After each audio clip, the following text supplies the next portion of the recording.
Good morning. Welcome to Connect Daily Bread. We recognize man does not live on bread alone, but on every word that comes from the mouth of God. Today's reading is in 1 Corinthians chapter 9. Go ahead and read that chapter on your own, and I'll share with you a few application points from that chapter. So what we see going on here is Paul lays out the rights of apostle.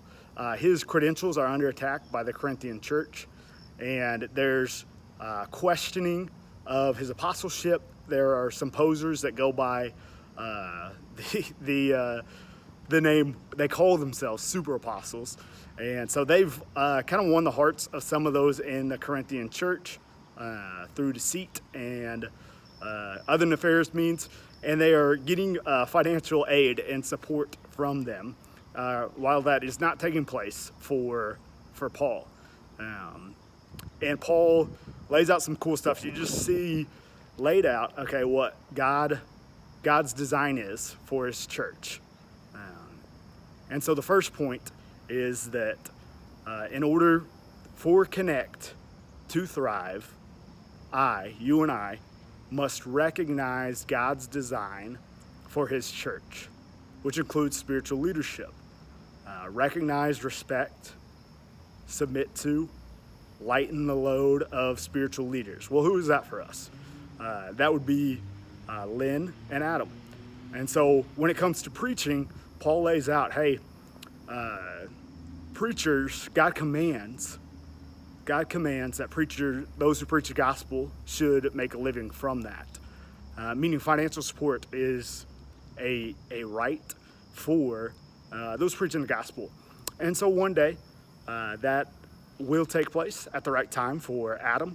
In the meantime, he, a lot like Paul, is sacrificing that right for the good of us, out of a love for Christ and out of commitment there.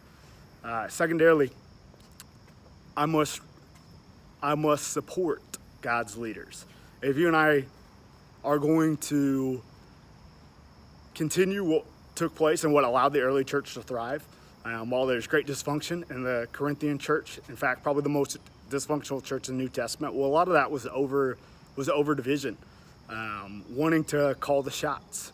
And it's just bad news in a church. When everybody wants to make decisions and nobody wants to make disciples, the church is in trouble. So secondly, I support God's leaders.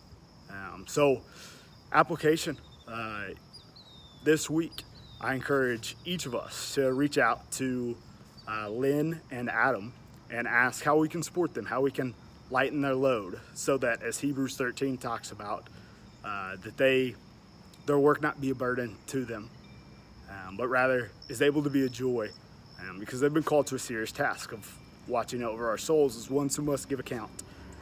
So thirdly, in order for Connect to thrive, I must be willing to sacrifice everything for the sake of the gospel. In order for Connect to thrive and God's work to be continued that began in the book of Acts, there has to be a willingness in you and I to, like Paul and Adam, sacrifice everything for the sake of the gospel. We see that that with Paul, there were many rights that he laid out, that he was foregoing for the sake of others.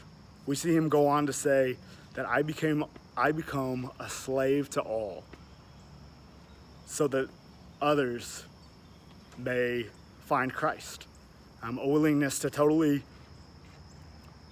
submit to Jesus out of love and reverence, and to really serve those in a church family, but also to sacrifice, to serve, to do whatever it takes, anything short of sin, to reach the lost world around us. And so today we have a lot of awesome opportunity. I'm pumped about the cookout that's going on at TCC here shortly. God's going to work through that in mighty ways. I anticipate and expect a great turnout for that. That has proven to be a super effective event for us. But really, guys, the true effectiveness of it is going to be how solid the connections we make are and how intentional we are with those connections. That we engage with those who come to the events today, whether that be the cookout or whether that be the big tent event, that we get contacts, that we develop friendships, that we begin moving and working towards getting into studies, that our aim be nothing short of making disciples. I've talked about that a bit, but when you go out to make friends, you rarely end up making disciples. But when you go out to make disciples, you always end up with lifelong and eternal lifelong friends. So keep the main thing the main thing. I'm proud of you guys. I am excited to see how God blesses these events and how he works through us this semester as we strive to be what he calls us to be. Love ya. Have a good day.